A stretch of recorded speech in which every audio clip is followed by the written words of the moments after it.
I'd like to show you this game I played because it's a good representation of my current struggles in tennis.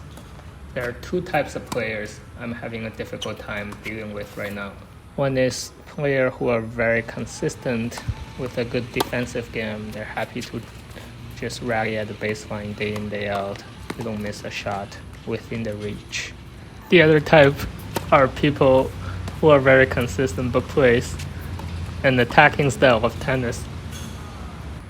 Basically, people who are consistent, they can beat me because I'm not consistent. The people I'm used to play with are not consistent. The consistency is just a very foreign concept for me. Whenever I'm tired, I miss my forehand a lot because I'm lazy, I'm not moving to the right position, and then I jam myself, or I don't coil as much, and the forehand just end up being me arming through the movement, and there's no consistency in that. And if I don't sleep right, I miss my backhand, and whenever the opponent kind of looks at me funny, I will double fault. I double fault a lot, not because I have suboptimal serve techniques, it's just those BDIs across the court. They're just not looking at me in the right way so I can serve properly.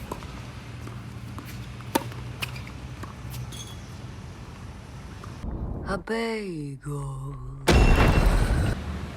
Out of the two types of players, Sean is the latter. He has probably the best kick serve I've seen in a long time, and he has a huge forehand, which is giving me a lot of trouble.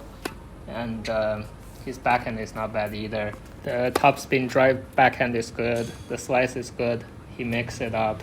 He doesn't overly rely on either one of them.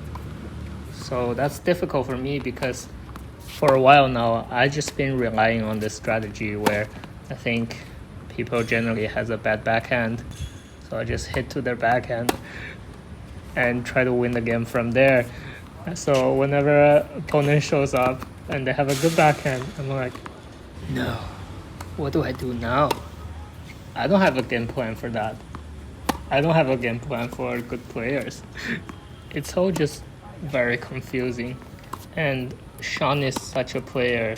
He has no apparent weakness, and he hits heavy topspin shots on his serve, forehand, backhand, and it's all very deep, and that's difficult for me. I remember my coach once told me if he were to devise a game plan playing me, he would hit high to my backhand and low to my forehand and deep shots because I tend to run too close to the ball and stand too close to the baseline, and that's making things just harder for myself. And that's exactly what good players do. Usually they have good depth on all of their shots, defense or offense. And with such depth, usually the ball comes in with heavy topspin and the ball bounces differently. Like it goes a certain length and height I'm not used to after the bounce, and it's difficult for me to return them, and I hit it short, and if they're good players, they would put the short balls away. So that's typically how a bagel happens, as you can see on the scoreboard. In the second set, I noticed that issue with me standing too close to the baseline, but it's all catching up from a breakdown because Sean has such a good serve. The first serve is big, the second serve is deep and with a lot of topspin. It's hard to attack into his serve, hard to break him, and the second set ended up being just 6-4, I think. Yeah. Another difficult aspect about Sean's game is his drop shot. He does it very well on his forehand side. That's such an important shot when you have a big forehand already, because when the opponent is fearing for your forehand, they tend to stand back, and then you have the drop shot to counter exactly that. So it's difficult to play with people with big forehand and a good drop shot.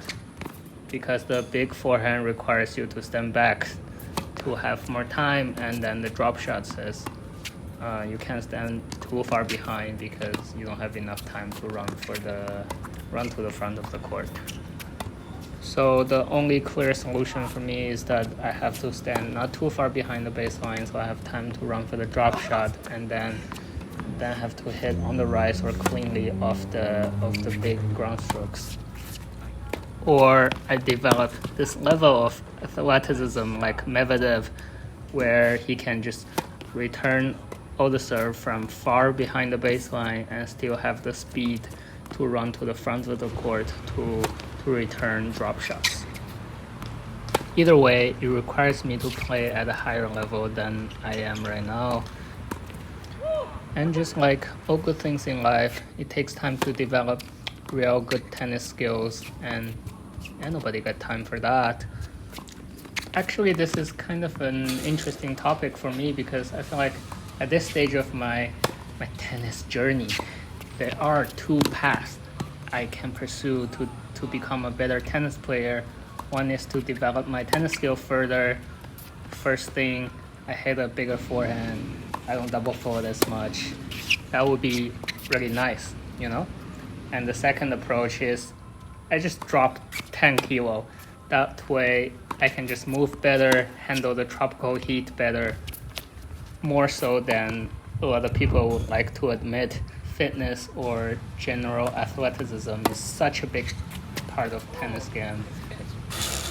Like, that's why people complain, oh, this pusher beat me today again because he or she is returning all the ball, running tirelessly, and I got tired and missing a lot of no-pace forehand without acknowledging the opponent is maybe just a better athlete or fighter.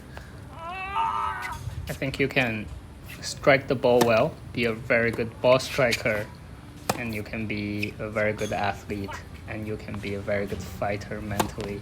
Perform well when you're behind or under pressure.